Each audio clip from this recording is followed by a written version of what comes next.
Well, welcome to today's episode. Today we've got a very special guest, Dr. Christiane Schroeter. Dr. Schroeter is a TEDx speaker, a business and wellness coach, professor, and best-selling author.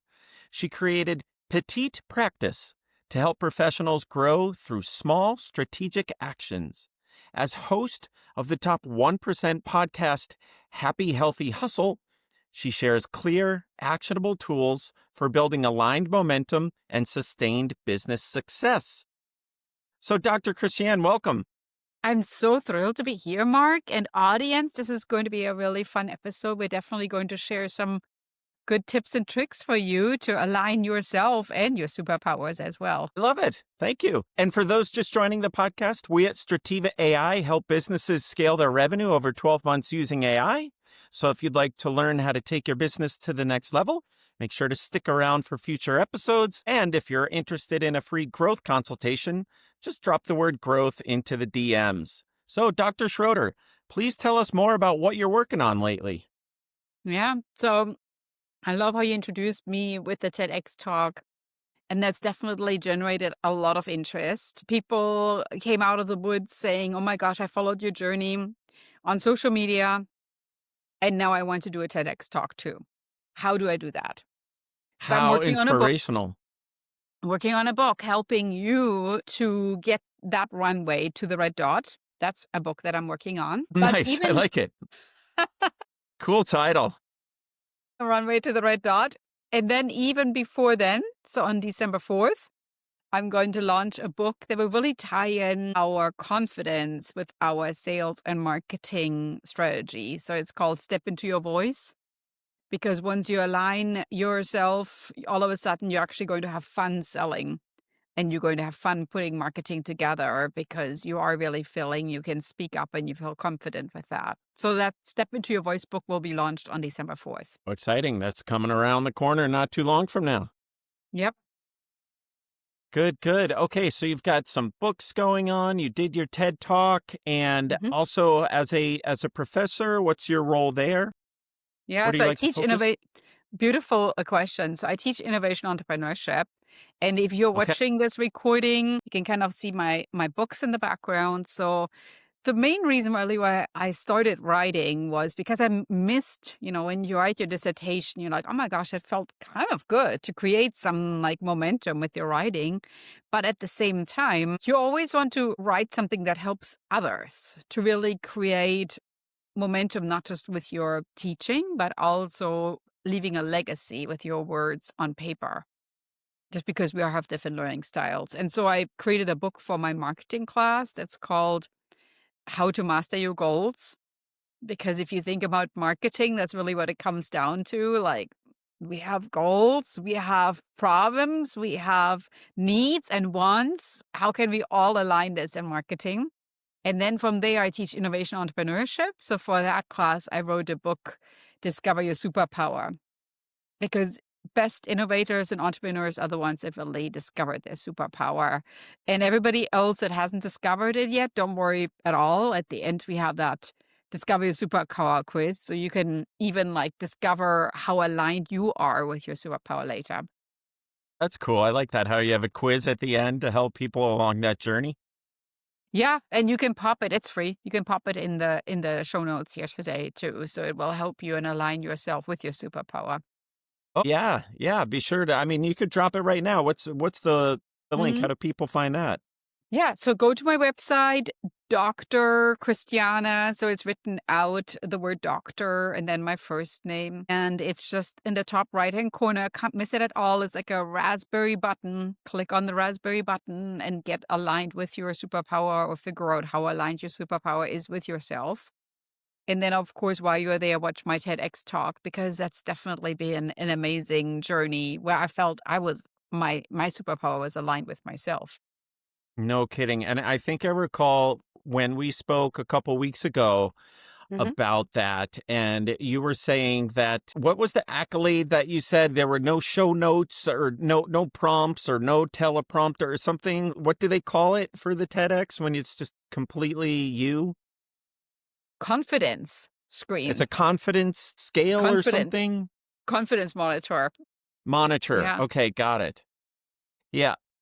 And so, yeah, it's like there's no kind of prompting going along the screen where, like, if you think of like a PowerPoint presentation or something, sometimes when people are speaking, they might have something like that to follow.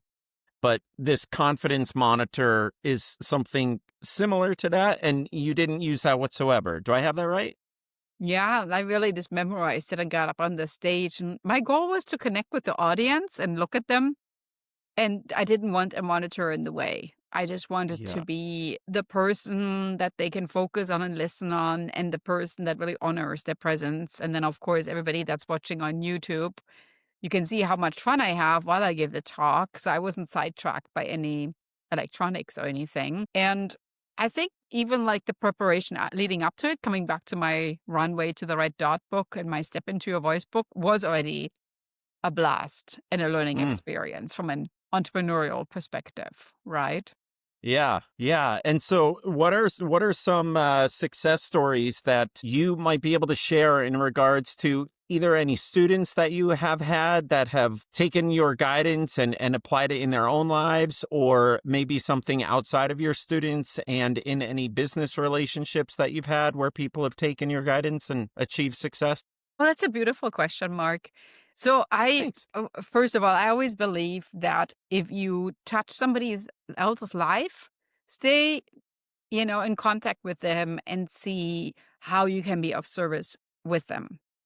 Always ask, is there anything I can do for you? Reach out to them. I mean, especially now, we're coming to the end of the year. It's like getting into the season of gratitude for the full year and looking ahead, what's happening in the new year. But some people might really appreciate that you reach out to them and that you are not just this person that taught a class and then it's done, but you're actually staying into contact. So in my books, the first 2 pages, I always have various overviews of previous clients, previous students that summarize a little bit of how I touched their lives. And it's quite impactful. So, for instance, there was one student that came to my class not really knowing at all what he was going to do. And Okay. I really challenged him to think outside of the box. So the testimonial really reads something along the lines, and I can get the book and I can actually physically read it to you as well. Should I do that? Sure. Okay, let me get it here Yeah. from the Yeah. shelf. That'll be We are that'll be like great. really like hands on here. Yes, we So are. that's I love it. in my Discover Your Superpower book here. So the Okay. beautiful thing is, especially if you're watching this on video, it's really neat. Yeah. Yeah, I was gonna say, hold up the cover first too, if you would.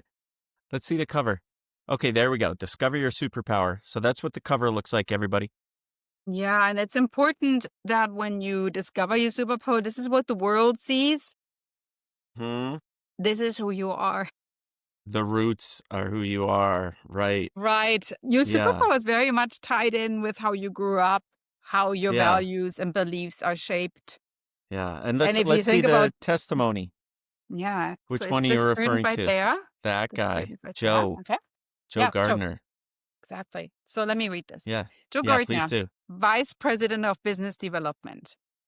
Christiana introduced me to a whole new way of thinking about business and marketing, challenging me to think outside the box and expand my imagination. To this day, I continue to push my limits, dream bigger, and embrace every opportunity to grow. Wow, So pretty.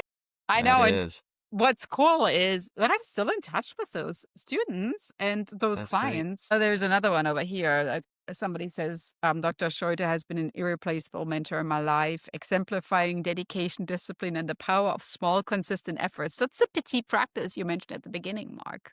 Yes, I love, every yeah, little thing. yeah. And we could come back to that too, kind of like circle back. What I'm describing to you right now is, in essence, an example of a petit practice. It's really the small steps to reaching out, and they were Hmm. sharing 2 sentences of how I impacted their life, how their Mm, lives may be transformed. But it means the world to me, and it means the world to the reader who looks at this and thinks, "Oh my gosh, these people actually really had a good time with this book and with this particular coach." So, this is kind of neat, right? And then, of course, you can you look through it and it feels authentic and real. And it feels like there is some genuine, passion for that too, which is always something I feel is important whenever you are a coach, that you actually need to transform somebody's life and you need to show, I care about you and I see you, right? Mm-hmm. Yeah, yeah, 100%. I was looking at a guy's bio today, and Hmm. he was actually mentioning something similar to this, where as a publisher, he has a kind of like drawing people into the relevance of that authenticity topic. Not really topic, but just like you were saying and showing with your tree on the cover there, that like who you are, it's the roots, right? And in today's world with so much AI and things like that, yeah, there you go with those roots, that, there's the trust gap, and there's also the, authenticity kind of meter with things, and people really just identifying so much with the realness of people. And so like you were saying, all those little things that you impacted people's lives with, and then staying in touch with them so that both you and them are continuing to grow in whatever sort of ways, in parallel or what have you. And so what has that been like for you in your teaching, your Hmm. coaching, your mentoring, your writing, and all that sort of stuff, where AI is such a tool that we can use these days for acceleration of things, for efficiencies and assistance, but then maintaining that humanness to it so that we're not getting overwhelmed by it?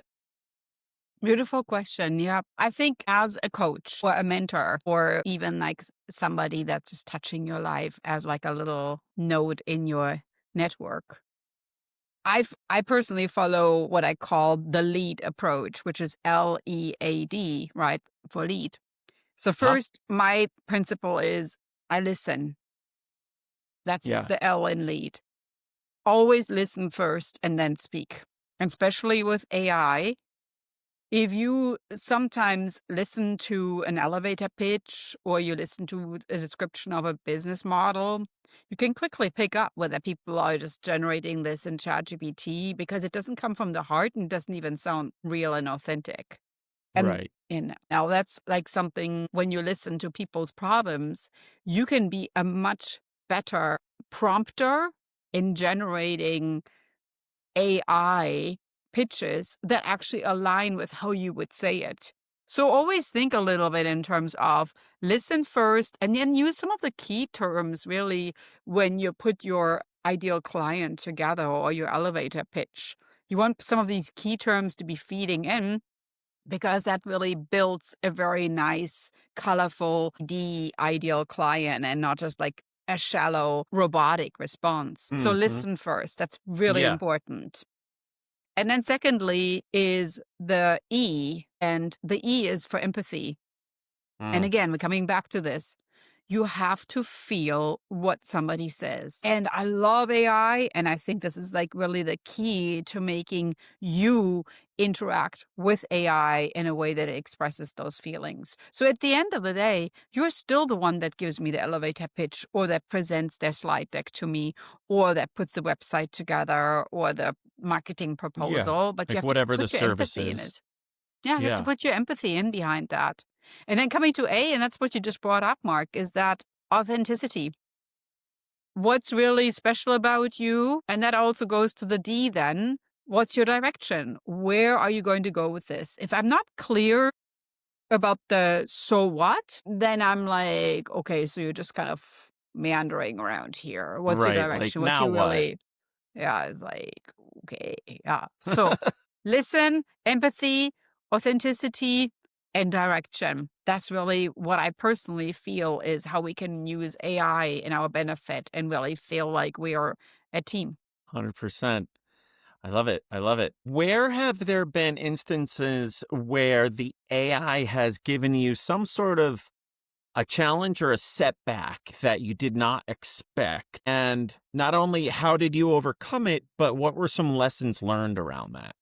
I feel that still with number responses or date responses, when you use AI, for instance, to create calendars or mathematical formulations, you always have to double check it.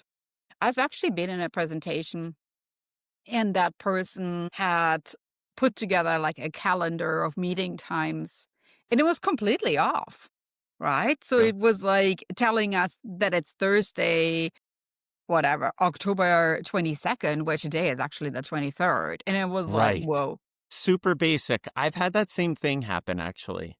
And it's funny because I mean, I'm not sure why that happens because it knows the time zone I'm in. I mean, it knows a lot about me, I'm sure, but I'm not sure why that is. It seems to be always somehow off on the dates, Yeah. on the day itself.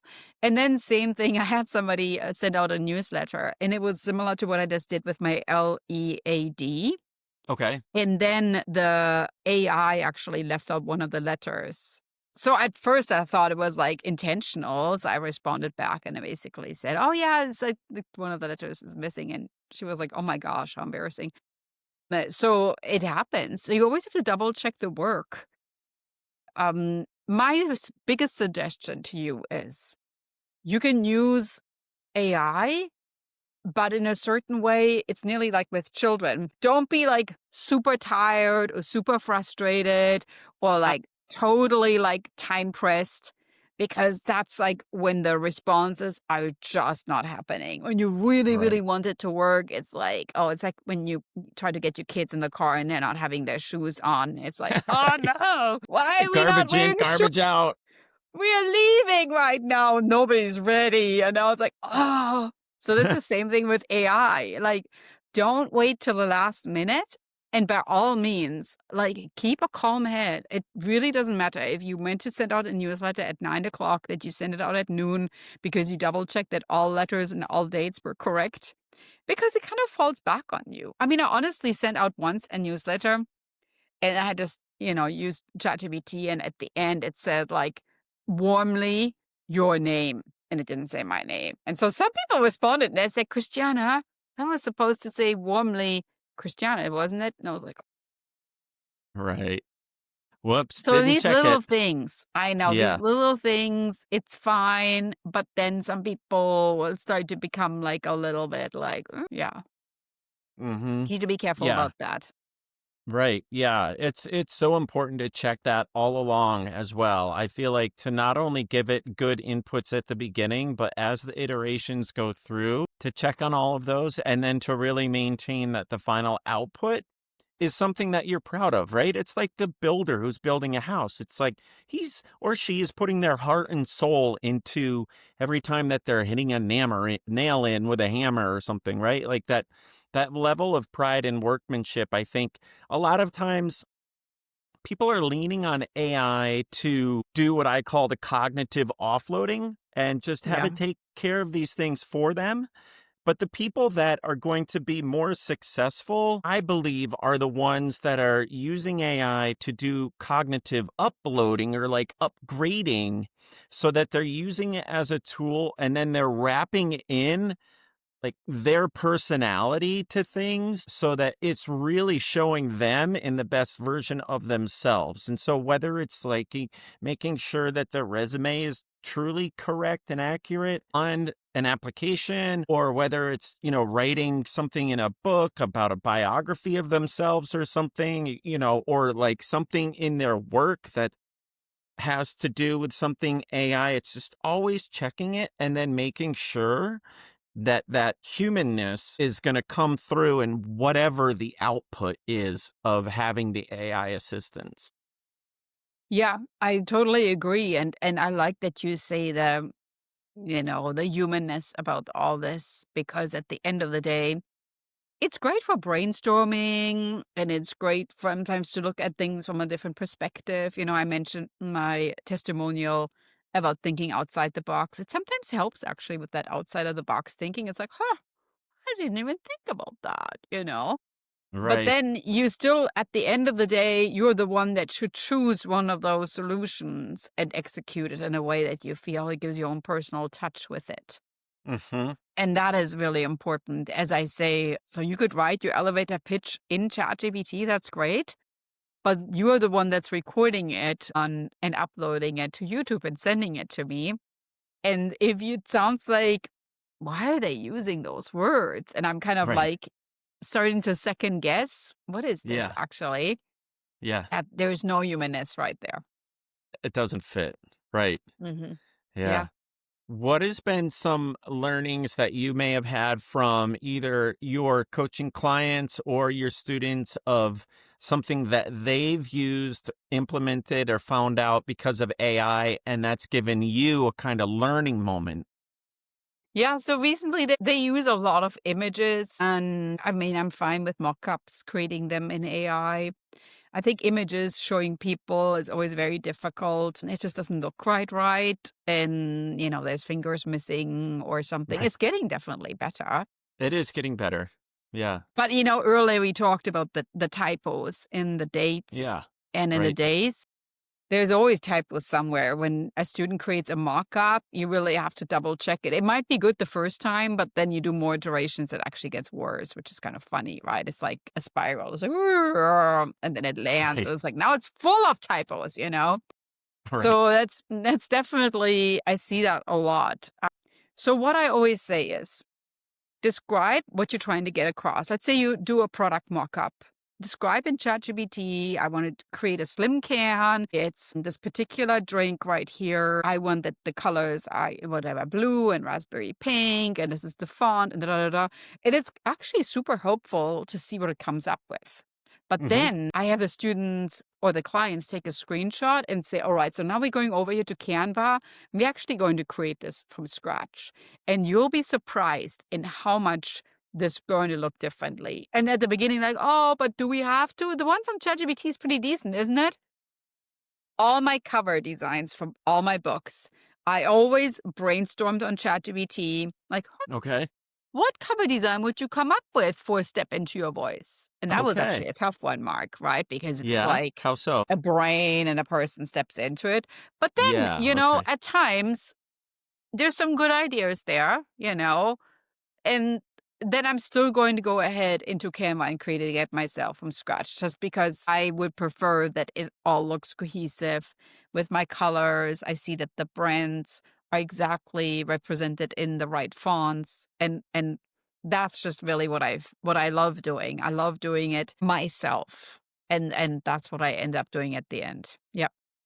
Well, there you go. I mean, you're literally putting your name on it Mm. and owning the process and using it as a resource there. So you've got that one new book coming out, right? And Yep.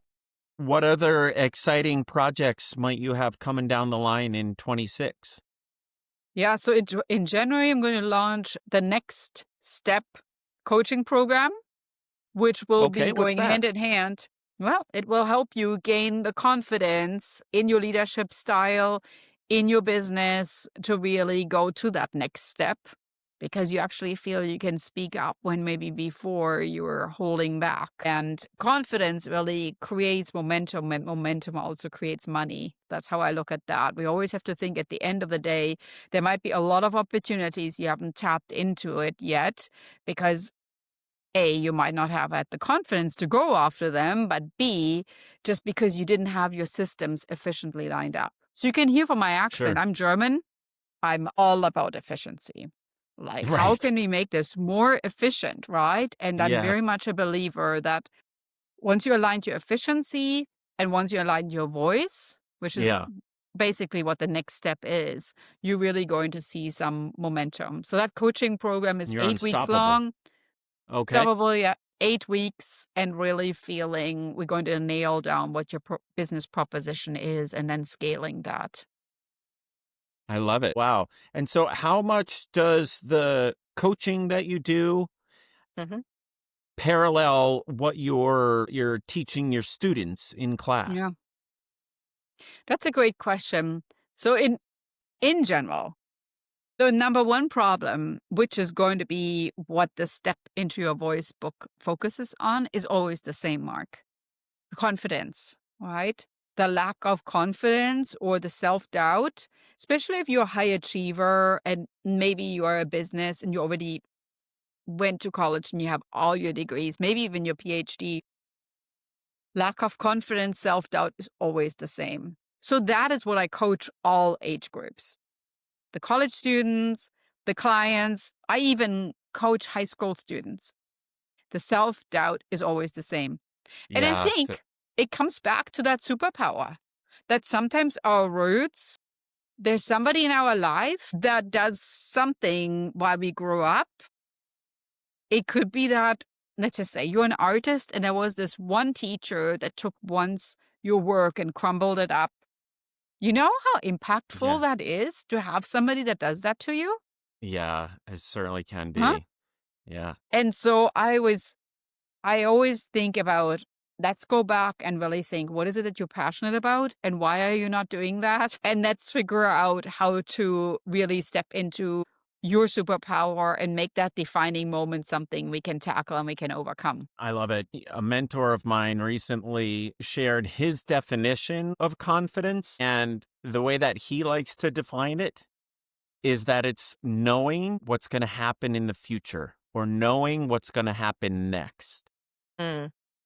Right. So That it's fits with like my next step. standing in that place of conviction where, based on all of your experience and learnings, etc., that you've got that confidence to go forward, knowing at least to a degree that you're going to be on stable footing because of XYZ. Right.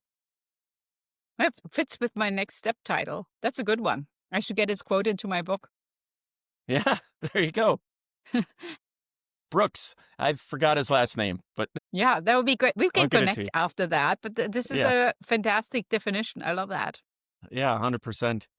And well, fantastic. And so, what sort of trends do you see as something that we're currently in regards to AI, or something that, again, as we turn the page into 26, that you may see coming down the pipe, either for your business as it's evolving, or what your students, be it coaching students or university students, are getting exposed to, any of these kind of like, "Ooh, there's a real potential for a trend there." What have you noticed? I think that the current college students are very skeptical about certain things. Mm, Many of them are very skeptical about AI, to be honest with you, yeah, Mark. for sure. And they wonder, what are the side effects of doing this for the environment, for myself? They have doubts and they have questions, and I don't always have the answer for it. You know, Yeah, I tell them this is something, it's so new and it's growing so fast that we'll just have to kind of see where it all goes, right? yep, yep, And so that's definitely a trend, being skeptical, scrutinizing things more. I feel that is definitely, you know, deep down, they sometimes wonder about things. So the trend that goes along with that is that the personal and this human coaching becomes even more important. I absolutely. think that people that buy, let me just give you an example because we're moving to the end of the year and coming into the new year. Let's say you want to improve your business and you're like, oh, yeah, Christiane with her business coaching, that's all amazing. But over here is this coach and she has this 8-week program. It's all prepared and it's on video and I can just buy it off the shelf and I'm just going to sit down every Monday and I'm going to do this. Just as I'm describing it, I'm like, this is a total New Year's resolution, right? That is something that I feel is going to become even harder because the marketplace will become so noisy Yeah, that making the dedication to a program that is fully online is going to become harder and harder. So the so human touch, are you the talking about, if accountability. I could stop you for clarity there, are you talking about as a user, or are you talking about someone that's creating that course? But beautiful, it's actually on both ends. So Both you ends. as a Okay. coach, Like, I might be the coach that like, "Oh, we just, we're not going to meet. You can buy it. You can do this yourself, and there is everything, and you can download it." I have even more of a, I don't want to say an obligation, but I want that you succeed, right? Right. I would like that you succeed. So this human touch as a coach, offering that, whether that's one-on-one coaching or you just design your program so there is this accountability weekly meeting in there. The Zoom meeting that happens on a Thursday at 11 o'clock. Tune in and Right. we're meeting and you tell me what you did and what your plans for the week are. And then on Right. Sunday, I want to see your plans for the week lined out. That will become even more important, Yeah. especially I think with clients that really want to see some momentum and some growth. So for the coach, it's important to create that. But for the client, it's also somewhat of a confidence booster because there's somebody there that's going to be your cheerleader and Yeah. high fives you every week and celebrates the petite practices, praises your progress, and really feels like you're doing amazing. Keep going. Or you can ask questions if you're really feeling like I need some clarification about it. Because as we just Yeah. mentioned, ChatGPT doesn't know everything. So at the end of the day, it's just good to get that human touch. Yeah. And I think it's also important that there's, in both regards, not only the cheerleader role, but the accountability role. And so that the students are, overcoming something, they're being challenged and reminded. And so they're able to draw on the strength that they had to do something to overcome it, right? And the coach, the teacher, the guide, the mentor, however you want to say it, is holding them accountable so that then it like that true transfer of learning, the growth occurs, and then they're able to do the thing with, whatever the course or Exactly. what have you is kind of like teaching them so that they feel good about it because they were challenged, right? And they were held accountable.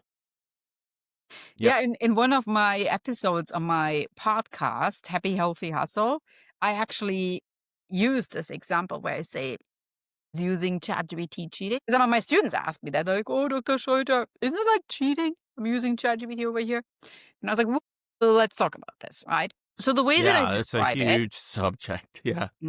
yeah. So the way that I describe it, and again, listen to the full episode to really get the whole fun description about this, but here in like a 1 minute summary of this, so to Okay. speak, is it let's think New Year's resolutions. And you're going and you're buying yourself a treadmill.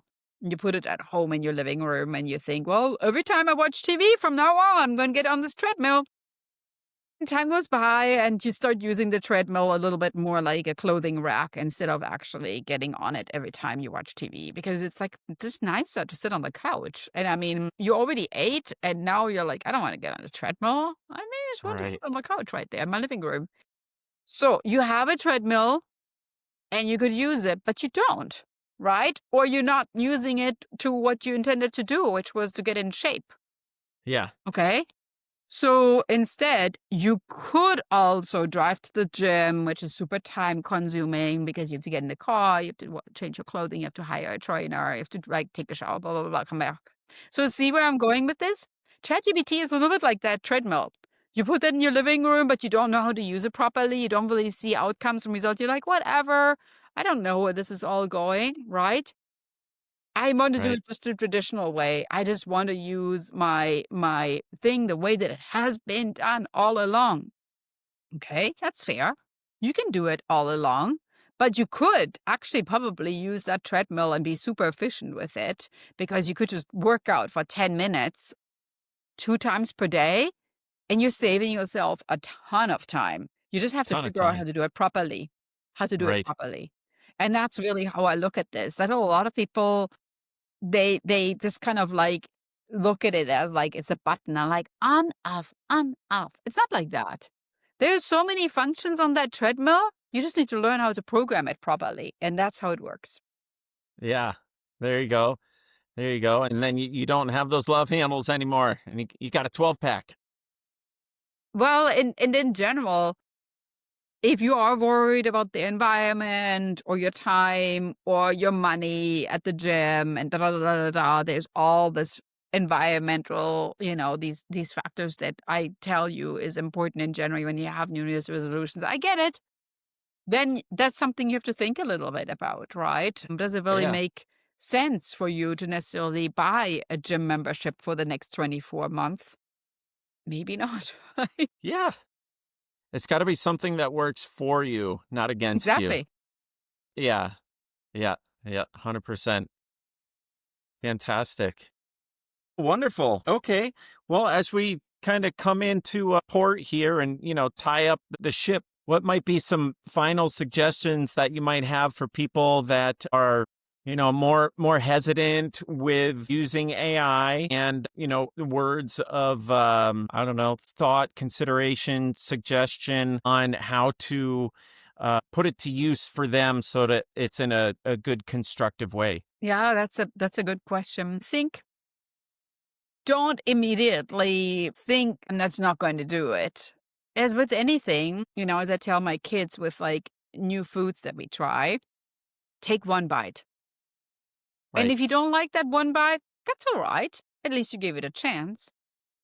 But in reality, it's not just like opening a browser and putting a prompt in chat. A lot of the apps you're using or the stores you're visiting or the things that you buy are already using AI. So it's not even like you have an influence on it, but it's already impacting your life in a beautiful way. Like if you pull up a traffic app, there's already Yeah. AI to get you from point A to Embedded. point B Yep. without running into a traffic jam. Or if you go into Right. a store, like a lot of the suggestions you might get on your coupon app are based on your previous purchases or suggestions it might give you.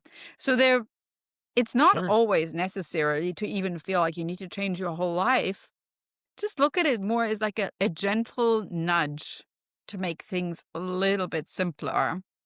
And of course, there are tremendous benefits from using AI to your life too. Starting, I just talked with somebody the other day who lives alone and uses, Alexa to have little conversations in the morning. Hey, Yep. Alexa, tell Nice. me something Yeah. fun. Tell me a joke. How is the weather going Yeah. to be? And I mean, it's just beautiful. And think about this: that person was living alone. Like I say, it's not always necessarily that you need to think about like the good and the bad guy. It's sometimes just like small little things that could be the gentle nudges towards some more positivity in life, and we definitely need more of that, all of us. We do indeed. Yeah. Yeah, that's a great personal example of someone that's, feeling a sense of connection Mhm, because of it. And as a matter of fact, I heard the story recently where I believe that it's Suzanne Summers' husband is making a clone of her. mhm. So to be able to interact with her, she's passed, but he's of the mindset that he wants to kind of relive the good times and be reminded of her.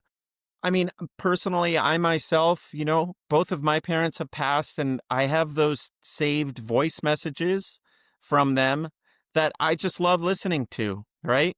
And of course, there's like, pictures on the walls and things like that, but I think that it's definitely a great tool to use to maintain a sort of sense of connectedness because sometimes, personally speaking, I'll listen to an old recording or something and that'll prompt a memory and then I'll call my sister about it or something. You know what I mean?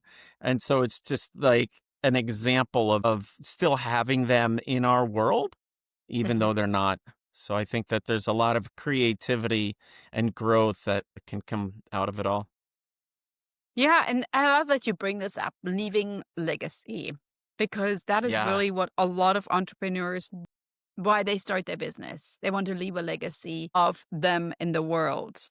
And that is something that if you look back at your own life, you want to be remembered by, right? Yeah. Like, that's why I Yeah. wrote the book, the Discover Your Superpower book. It's like, you don't want that people say, oh, yeah, Christiana, yeah, she was a good teacher.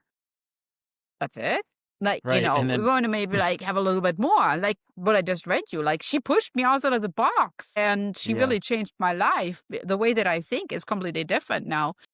So that is something that the words, the wisdom, the images, the videos, that is something that you can really use AI and really connect the dots between what you currently have, like tapes, pictures, etc., and make Yeah. this much more like for the future also as leaving your legacy and creating a mark in the world. And that's absolutely true that we need to think a little bit more about when we interact with AI, that it's also in a certain way as a tool for us to teach what our future generations are going to be doing with it. So You're right.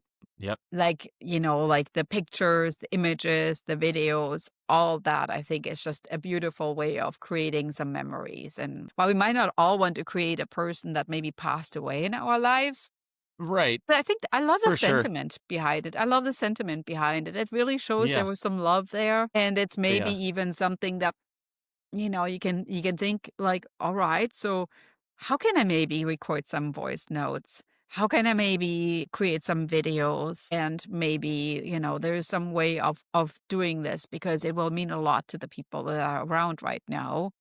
And I Indeed. always hear this mark from people that whenever they think about this, they say, I wish I would have done this. So Ah, look at right. AI as a little nudge.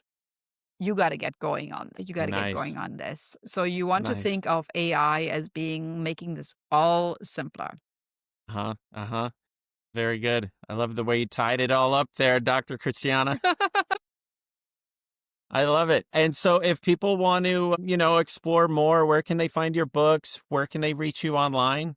Yeah, so all my books are discoverable, to use that word right there, discoverable on There you Amazon. go. Okay. Take my free superpower quiz that we will drop in the show notes, the link. And while you're there on my website, drchristiane.com, also watch that TEDx talk, like it. Follow me on YouTube because I'm dropping little clarity talks on YouTube where I'm basically interviewing amazing entrepreneurs. I'm getting interviewed by students, by clients, and really sharing some insights. Right now, we're really focusing on learning styles. We had some experts talking about ADHD. We had some experts talking about how we can tap into mental clarity. So look at my YouTube videos as well, Dr. Christiane, on that channel. Love it. Fantastic. Well, thank you so much for sharing what you have. I really appreciate your time. Stick around, but yeah, thanks so much for being here today, doctor. Thank you. All right, we'll edit the rest out. That was fun. That was great. Super fun. There was something in between. Oh, yeah, yeah, yeah. Hold on, let me close this little window right here. I was thinking the other day when you just mentioned that with the pictures and with the videos and all this. I'm going to tell you this right now just because I didn't want to put it on the recording. You're Yeah. going to laugh about this. What's that? I have a closet here next to my desk and I have Yeah. all these VHS tapes. Yeah. VHS tapes. And so the other Old day school. Total old school. They're still so working? I well, I don't know. I just sent them to this company and they are Right. creating digital. They're digitizing them. Yeah. Yeah. Yeah, and they're just coming back now, so I don't know. They might be coming back this week or next Well, week. how And it fun. That'll be so exciting. could be total junk on there, but you know how important that was for me to do that? I was like, "Mm." Yeah. So they're probably using some AI to fill in holes or whatever, and it's cool with Yeah. me, but in general, I'm like, "This does us no good. No good. It's Right. just sitting Just there." sitting there. Right? Yeah. Yeah. So Yeah. that's what I'm in the. Oh, wow. I'm excited to hear about the outcome. Well, and this is what I'm thinking, Mark. On my YouTube channel, Yeah. I think I'm going to start weaving in some of the clips of like little Christiana in Germany, etc., and petite practice because I spent a lot of time in Paris. So a lot of the videos actually from when I was in Paris and Mm. really show like, oh, this all makes sense now. It's making this lady super authentic right there. Yep. So I'm going to weave some of these in there. That's great. Yeah, 100%. I mean, that's literally drawing on your own experience. And then you can Mhm. just kind of like blossom out from that one experience so that you're tying it back, but you're making it relevant into today. That's I exactly love the it. goal. Thank you. Okay, we'll Okay. talk soon. Bye. Okay, bye bye. Have a good weekend. You too.